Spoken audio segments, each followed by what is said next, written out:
I don't think the military call-up will happen. I think there's been universal condemnation of the idea from senior military figures, arguing that the circumstances don't require it. Others have argued that the Constitution really doesn't allow it, particularly against the wishes of state governors. We saw yesterday comments from the chairman of the Joint Chiefs, General Miley, in his memo, and we've seen some really quite extraordinary comments from senior military leaders in the United States, both current and former.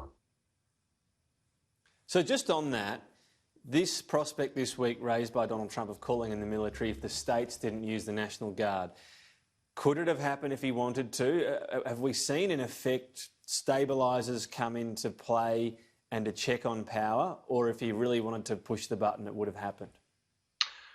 Look, I think if he'd wanted to move ahead with it, it would have happened. There is the precedent of using the Insurrection Act to deploy troops. You can argue about the circumstances and whether they were sufficiently bad enough that law and order had been lost, that the safety and stability of the United States was threatened to the degree that the Insurrection Act should be used. But ultimately, I think the military would have followed the president's orders if called.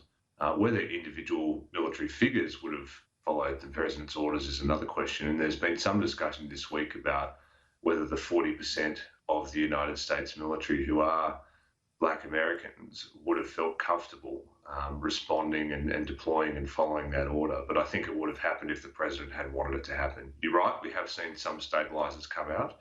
Some comments by former Joint Chiefs, by Jim Mattis as well, over the constitutionality and the appropriateness of the president using the military and deploying it into American cities, and talking about American cities as a battle space that needs to be dominated.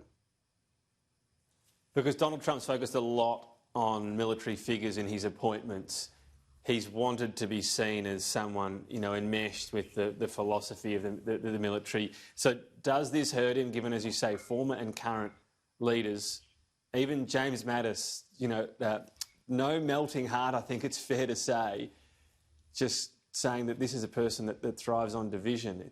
Does that hurt him, dare I say it, even with his supporters, or not?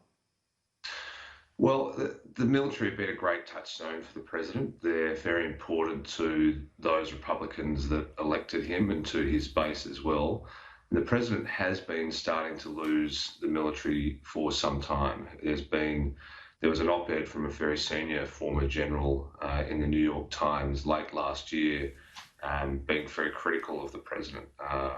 And there were a number of retired military figures who started to make comments that were critical of the president. I mean, the military's been an institution that's delivered for President Trump every time he's asked them, whether it was launching cruise missiles into Syria, whether it was the strike on the Iranian military leader, whether it's serving in his own White House. He's had a number of military figures, both as his national security staff, as his chief of staff, and as his secretary of defense.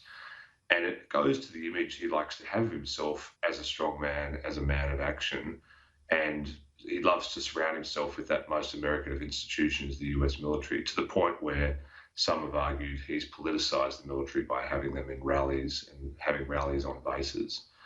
But now I think he really has overreached. He really has gone too far. That point where his own Secretary of Defense is contradicting the president's comments, distancing himself from that photo op that took place on Monday, where protesters cleared the park with chemical spray and batons, shows that I think the president has reached too far on this occasion.